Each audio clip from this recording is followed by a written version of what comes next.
Hey guys, happy Thursday. This video is a little long, but it's for the feedback for this week's assignments on Monday and Tuesday. So if you want to pull up your assignments and while I go through them, it'd be helpful. And just take a gander. Alright, have a great day guys. Bye.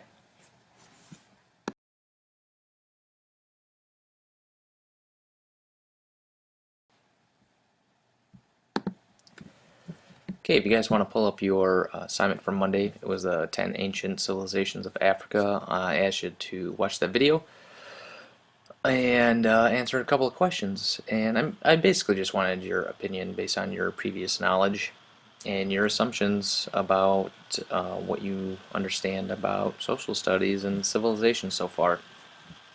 The first question was, why do you think those other civilizations in the video aren't as popular as well known as Egyptian civilizations? And you guys gave fantastic answers. There was a couple of answers about the civilizations being small, which is very true. I mean, compared to the civilizations of ancient Egypt, just look at their monuments that they created in general, and you don't see those in these other civilizations. I mean, there's evidence of the structures, but they didn't build gigantic pyramids. Um, didn't have, huge cities like the Egyptians did.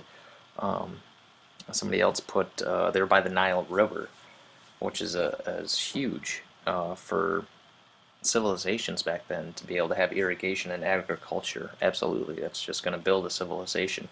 And the more people you have, the more well known you're probably going to be throughout history in general. A big reason, I think, more than anything, is that the Egyptians had written language where these other small cultures potentially didn't have that, not like the Egyptians did, where they have the hieroglyphics written everywhere. So that tells, the history of their civilization, really, and their beliefs, and what they thought and what they did. These other civilizations, they were small and just kind of did their own thing. And if you don't have any sort of written history or even oral history, then nobody beyond a generation or two is going to be able to remember what happened, really. So, a lot of great answers, guys. Great job on that one. The number two kind of builds on that, where it talks about those ruins, where there's controversy over the ruins, where nobody really knows um, when the people actually built well, they weren't ruins then; they were structures. And what historians think is they built these structures for their livestock and to be able to keep their cattle and other livestock in one place. And they built little channels so all the cows went to a pasture instead of going into the places where they didn't want them to go. But the controversy over this particular site is because of Michael Tellinger, or the video mentioned that guy. He was a politician and a writer. He wrote a couple books on the site and made a claim that it was from 300,000 years ago. It was one of the oldest man-made sites. So that definitely, once somebody kind of makes a claim, and especially writing books about it, it's hard to kind of ignore that. But his claim lacks the evidence that modern historians believe, and there's an oral history too from the Coney people in that area, and that's even more evidence to suggest that it wasn't from 300,000 years ago, it was only from the 16th century. So it's a lot more modern. 400 years ago or so is when they believe that there was people there that built those structures. So a big lesson in that is who has more evidence. Modern historians probably have more evidence versus this Michael Tellinger, who just kind of made a claim about the site and what he believed. And there might be some evidence to back that up, but there's probably more evidence to back up that there was people there in the 16th century, and that's when they built it. Physical evidence, as long with oral history, people passing it down generation to generation to people. Okay, And that's does it for that assignment. Great job on that, guys. And just a note, on these assignments, I just want your opinion. I'd love to hear anything that you guys have to say. I think you guys all have great minds and are able to um, come up with intelligent answers. Even if you don't know, just give it a shot. Just based on your previous knowledge, just give it a shot. Give it a try. All right, I appreciate it.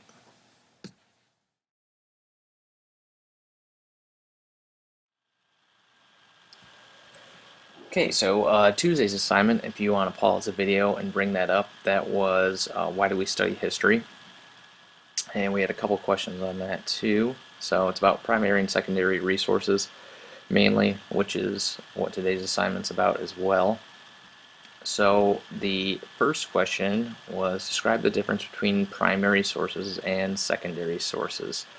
Um, I think, I mean, almost all of you nailed it pretty much in your own words. Is what I love is that you guys are writing these in your own words. Um, so that was fantastic. From the text, if you want to take the information straight from the text that we're reading right now, it says evidence gathered from an actual site or the real people that lived through historical event is a primary source. So people telling you that something happened, you're reading a diary or something that somebody wrote from that time period. There is a artifact. Those things are primary sources. They came exactly straight from that era. And a secondary source is a detailed record of an event after it occurs.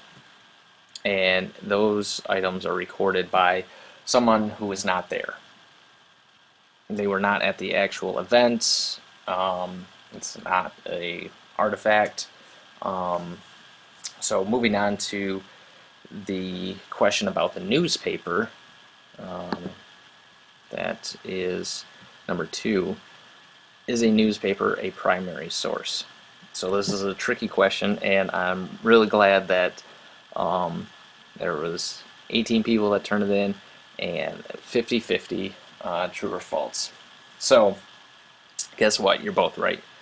And this is kind of a blanket statement on purpose because it depends on the article. It can, newspaper articles, magazine articles, they can be primary sources if they come from a person who was at the event and is reporting. Somebody who was watching a basketball game and reporting on that basketball game because they saw that. Anything a step beyond that would be considered a primary source if that news reporter was getting information from somewhere else and then reporting the news to you. That would be secondary. So it's a little tricky on that one, but for the most part, most trusted news articles are probably going to be primary source, but it is possible that it would be considered secondary. Again, it's just based on article to article and author to author. So next question was list the 5 types of primary sources that were described in the chapter. And some of you added more than what was in the chapter, which is awesome. But the ones that were described in the chapter were photographs, because if you look at a photograph, then you're definitely looking at the past. You know, beyond photoshopping a photo, which people didn't have back in the day. That's looking straight at the past.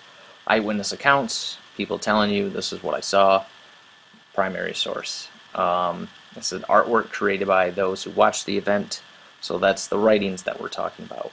Diaries, carvings on a tree or a cave, paintings from people who saw these events, cartoons, anything that came from a person who saw the event, primary source.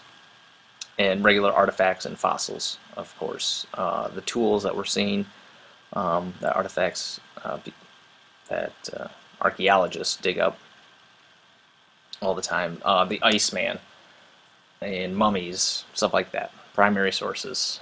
Dinosaur bones, primary sources. Okay. And the last question, let's see here.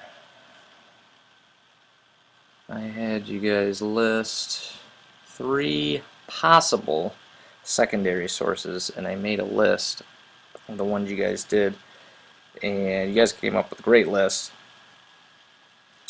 Bibliography, I would say biography would be more accurate. If somebody is telling a story about somebody else's life, then that would be considered a secondary source. I'm not that person, I'm just telling you about this other person.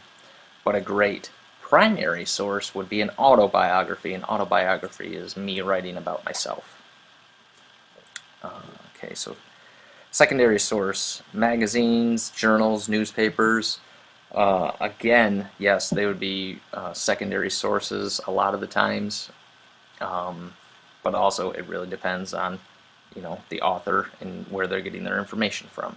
If they're getting their information from a different source, like on the internet, or from a different book, and then they're writing about it, then it's secondary.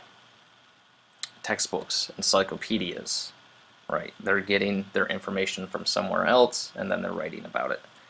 Websites, especially most websites today, are secondary sources because they got their information somewhere else. I mean, websites get their information from other websites.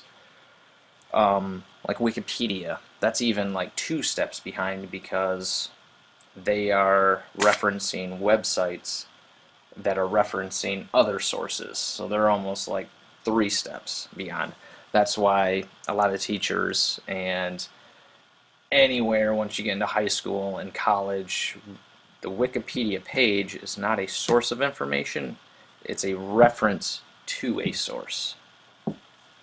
So you want to practice getting to the actual source of information. Search engines, I wanted to point out, they are not sources of information whatsoever. I can't quote Google, I can't quote Bing or any other search engine. I have to click on a link and go to a website, and that is the source. Okay, retelling of a story. I told a friend something, and then he told that person something. Okay, that's 2 steps beyond, so that's secondary. Okay, and that about wraps it up for that assignment. So, great job, guys. You pretty much nailed it this week. So, you're doing great. Thank you for putting so much hard work into this, and good luck on today's assignment.